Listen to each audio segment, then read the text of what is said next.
I know that many people like horror stories. For as long as I can remember, I have been told stories about ghosts, monsters, stalkers, everything you can imagine. I always pretend to be scared and congratulate the one who told the story, even though I know it was probably fake. I have a story to tell too, but I usually prefer not to. Even though many years have passed, I almost always dream of that night. That night I met evil incarnate. Two people who today are considered to be two of the greatest and cruelest psychopaths in history. This is my experience with the West family. When this story happened, I was homeless. I never knew my real parents, and I was in different orphanages. I wasn't really bad, but I seemed cursed.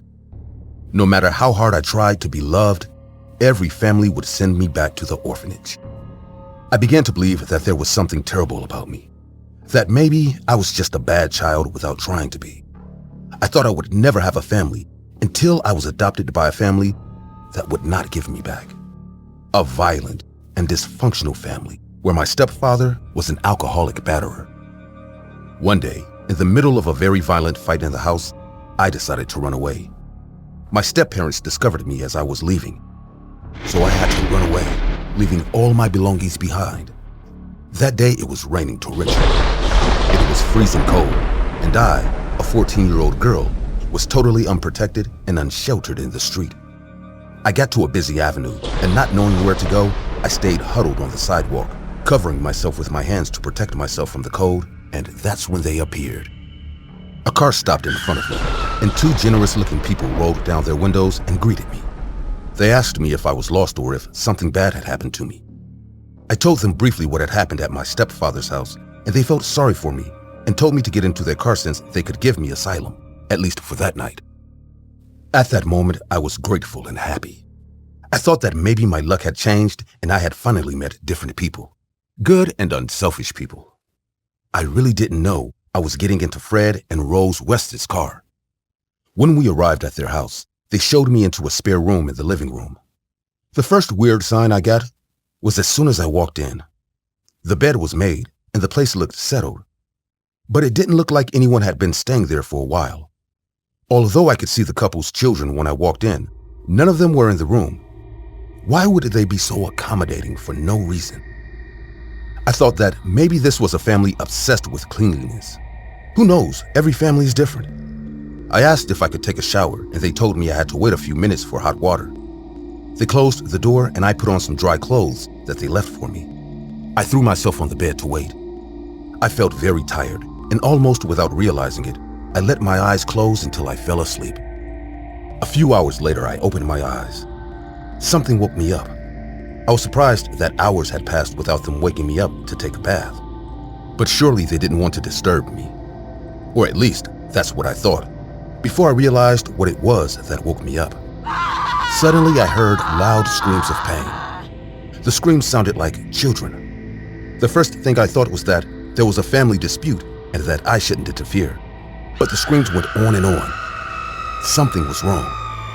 Those screams were in a lot of pain, almost like torture. I tried to open the door to see what was going on, and that's when the real nightmare began. My door was locked. This had to be a mistake. Maybe the door was just jammed. I started trying very hard to open the door, banging on it to get someone to open it for me, but it was no use. The door was really locked. "Open the door! Please! Open the door!" From the moment I started banging on the door, the screams of children followed. But I heard footsteps coming towards the door. At that moment, I regretted it. But maybe the Wests weren't the nice couple they appeared to be. Maybe I had just revealed to them that I was already awake, and now they would hurt me. Everything was repeating itself again. Listening to each step reminded me of my stepfather's footsteps to my room before he hit me. That parallel only made me start to cry and hide in bed. The footsteps towards the door got louder and louder.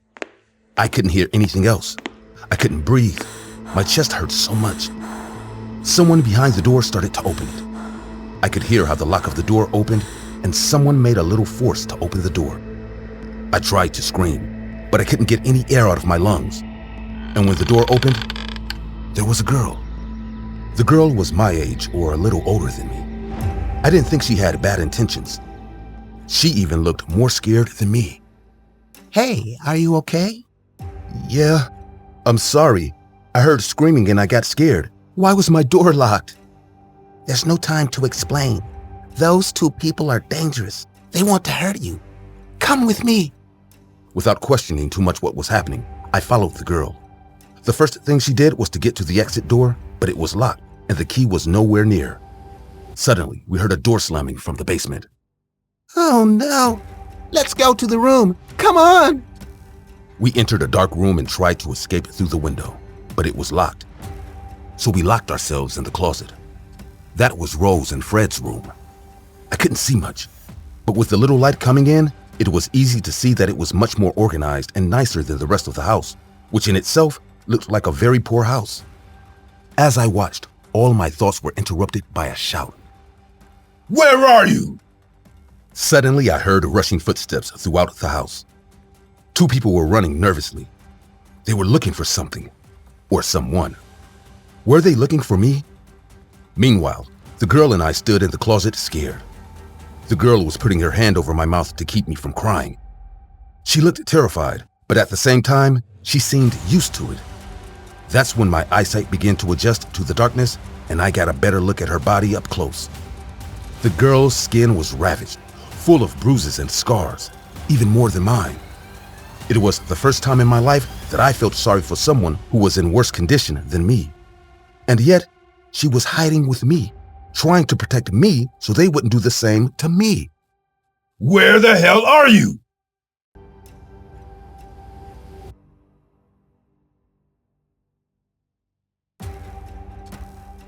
The man didn't look like the same man who had offered me a roof over my head a few hours earlier. He was furious. His face was completely distorted, and you know what was worse? He had a huge grimace of happiness on his face. He was enjoying this. "Where are you, Heather? I know you're here.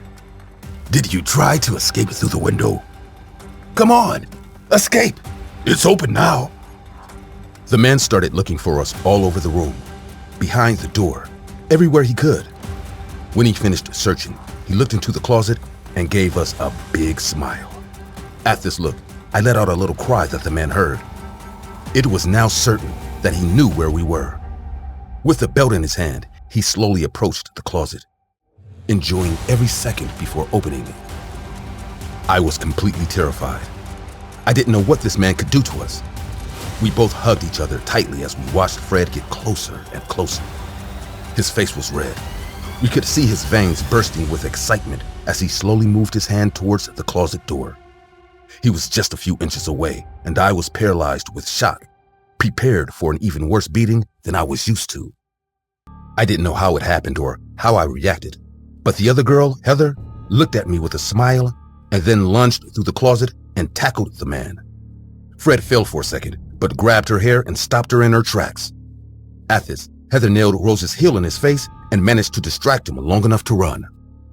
Ah! I got her, Fred. Come here. At Heather's scream, I waited for Fred to leave the room before I ran and jumped out of the window. Once in the yard, I heard Rose's voice again. The girl she isn't there. Heather let her escape. The window! I ran as hard as I could. As I ran, I could hear screams behind me. Fred's screams telling me to stop, that they weren't going to hurt me. I ran and ran until I heard no voice behind me. It was all over. I had the instinct to run lost until I found a police station, but I didn't know where the house was or the last names of Fred, Rose, or Heather.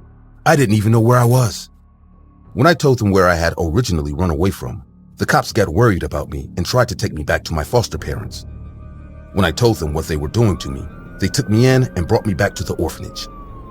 I never saw my foster parents again, and soon after, I was adopted by a family that really tried to give me a chance. After that, my life improved. As time went by, I saw Fred and Rose's faces again. They had been arrested for murdering their own children, as well as girls they met on the street. That's when I found the face of Heather, the girl who had saved me. She died too. If I have one regret today, it is not being able to find the house again to save Heather. That night, she didn't try to escape, only to save me. In honor of her, I spent my entire adulthood working at the orphanage that had taken care of me, making sure that it was a better place for kids than it was for me. I feel like it's not much, but it's a small way of giving back to other orphans what Heather, the orphanage, and many other people gave to me when I needed it most. This story is inspired by the heinous crimes of Fred and Rose West, a murderous couple who deliberately kept children just so they could torture them at their leisure in the basement of their home. In addition to this, they also kidnapped girls from the street in order to quench their thirst for blood, kill them, and bury them in their backyard. They had 13 children, very few of whom survived. The first victim of the family was Heather West, the eldest of their daughters.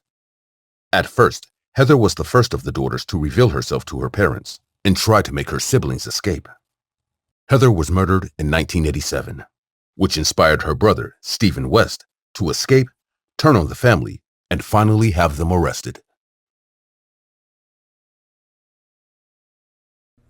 I understand that many of you are horror fans, right? If you're as devoted as I am, I'm guessing you're familiar with the major classics. The Exorcist, The Omen, Rosemary's Baby, and all those great movies. To tell you the truth, I'm not afraid of any horror movie. Nothing I can see in a movie can scare me more than what I experienced that afternoon. You know, that afternoon, I witnessed the most sadistic and sickening crime of the man who, a short time later, would inspire one of the most important horror movies in the world. I will tell you the story of when I met Robert Maudsley, the man who inspired the creation of Hannibal Lecter. Let's just say that I didn't meet Robert in a normal situation. I didn't meet him before he was a killer, and I always knew who he was and what he had done. But the thing about this man is that you can never really get to know him. These psychopaths with insatiable bloodlust will always surprise you, and if there's one thing I learned from Robert Maudsley, it's that you should never underestimate him. When I met him, he was already in prison, and I was the guard who had to watch him. We weren't just in any normal prison. No, Robert had already wasted that chance. Robert was in one of the most dangerous, high-security prisons in the world. That prison was Wakefield, also known as the Monster Mansion. To put it in context, Wakefield is home to the most savage, violent, and cruel criminals with the most monstrous crimes imaginable. No one was safe here, not even the prisoners themselves. Therefore, a sort of code of respect reigned among them. That is, until Maudsley arrived, and he proved to be too much, even for Wakefield. The first time I saw him was bringing him food. We usually passed the food through a hole and talked to them. There were times when the cells would open, but that wasn't going to happen for a few hours. When I passed him the food, Maudsley just stared at me with a huge smile, waving. Here, it really wasn't like the TV showed it. These were dangerous criminals, but we staff and jailers talked to them like normal people. We were used to dealing with them. I thought it was strange that he greeted me, so I responded. "Trying to get along with the guards, new guy?" Robert seemed surprised that I answered. "Not at all. It's just a matter of politeness." "I don't think you're very polite if you're here." "On the contrary, one has to be even more polite being here. We did terrible things. Education may be the only thing we can hold on to in order not to lose our humanity." "Oh, you're a smartass. Be careful with all that politeness of yours. The boys in the other cells are usually friendly, but they don't like smartasses." With a friendly smile, Robert accepted my advice and proceeded to eat his food. From then on, I began to form a bond with Robert.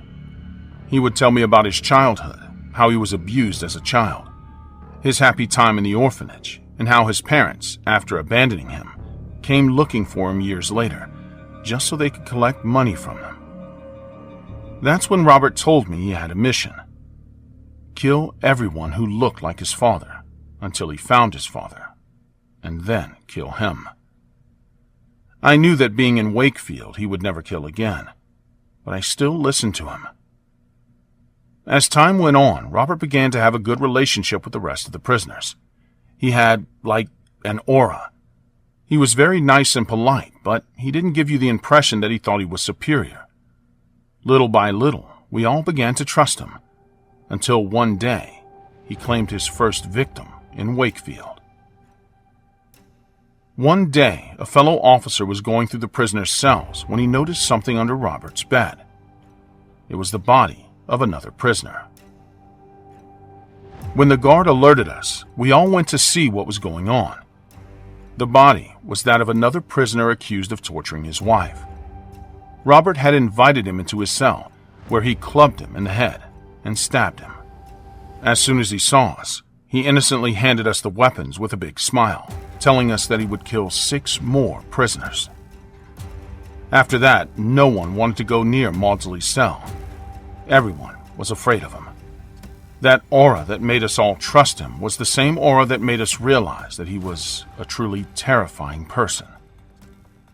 Every time I passed by, he would greet me and joke that soon there would be an emergency call because he would keep on killing. No prisoners went to his cell after that, so Robert started looking for them. After that, the worst day of my life began. It was an ordinary afternoon. I was doing my patrols. I still had a lot of cells to go before I got to Robert's, and, I would never get there. As I looked around the cells, I heard muffled screams coming from a locked cell. It was William Roberts' cell. To tell you the truth, I hated that psycho. He was in jail on child molestation charges, and I knew he had a chance of being released in a few years. An idea I hated. Furious, I ran to his cell. Maybe he was attacking someone. When I looked out the window, I realized that William was the victim. I couldn't quite see what was happening. I just noticed that Maudsley was on top of him, with his back to the door. I opened the door and readied my club, and what I saw left me paralyzed. William Roberts was dead. His head had multiple cuts made by a homemade dagger lying on the floor. As if that wasn't enough, Maudsley had smashed his head against the wall until it split open. When the psychopath turned around and looked at me, he was eating William's brain. At that moment, I had to put my foot down. I had to yell at him, point my gun at him, and tell him to get away from the body and throw his dagger on the ground. But I couldn't. I was frozen with fear. I'd never seen anything like that. I'd never seen such a disgusting and sadistic image. I wanted to vomit, but I couldn't even do that. At the same time, Robert was looking at me while he was eating. He looked like an animal. After a few seconds, he stopped and came up to me with a huge smile on his face. I will never forget his face. He was shaking, wiggling his fingers from side to side. His smile was gentle and carefree. He looked harmless and even good-natured. But his face was full of blood, and his fingernails were filled with human flesh. "Hello. Are you okay? You shouldn't be scared like that. I told you they were going to be more dead." "Get away from me, Robert! Get away or I'll shoot you!" "Oh, come on. You know I won't hurt you. William deserved it. You of all people know what he did to those kids." "Last warning, Robert. Don't make me shoot you!" "Easy. I'll be good. You know I only attack bad people." "You're not bad, are you?" As soon as he lunged at me, my gun didn't go off. As if mocking me, Robert started to shake his face like a wet dog, filling me with blood. His mouth was very close to my face. I could see in his eyes. He wanted to attack me. He wanted to bite my face and tear my skin off. I was doomed. How could I let a prisoner throw himself at me like that? Robert was so close to me that I could feel his skin tightening, ready to do something to me. He slowly opened his mouth, and I just gasped in fear as I felt my pants getting hot. I was peeing myself. And out of nowhere, Robert pulled away from me, laughing generously. "Hey, I didn't mean to scare you like that. Like I told you, I'm not going to hurt you." Immediately, other guards entered the cell and threw him on the floor. 5 more guys. Remember, I'm going to kill 5 more. And it's going to get faster and faster. I got up and tried to help my companions, but they told me to pull myself together. Anyway, Robert wasn't putting up any kind of resistance. To be honest, it took me a long time to recover from that. But eventually I did. They forced me to take an impromptu vacation, and about 2 weeks later, I went back to work. As for Robert's promise, he was never able to keep it. The psychologist determined that the psychopath was telling the truth and that sooner or later he would keep on killing. The rest of the inmates at Monster Mansion were terrified of him. They were all afraid for their lives. So that none of this would happen again, a new cell was created in Wakefield's basement, where Maudsley would spend the rest of his days with only a toilet and a marble bed. On the other side, there are no bars or a wall, but transparent and impenetrable glass. As you can imagine, his cell is the same as Hannibal Lecter's. Sometimes I would still talk to Robert. He apologized for scaring me to death, and until I left, he remained the charming and polite person I met the first day. If you wonder what became of Robert's life, you may be surprised to learn that nothing has changed. To this day, Robert is still in his cell with that charming smile on his face, waiting for the opportunity to taste the flesh of his next victim. After being sexually abused as a child, Robert Maudsley vowed revenge against his parents. Unable to find them, he decided to murder everyone he considered similar in behavior to his parents. After murdering John Farrell, suspected of sexual abuse in 1974, Maudsley was sent to a maximum security prison called Wakefield, where he continued his killing spree. After murdering Saulney Dahlwood on July 29, 1978, he murdered Robert Williams after breaking into his cell. In this story, further details of the Williams murder were kept back due to its violent nature. To this day, Maudsley is still alive, but he will never be released.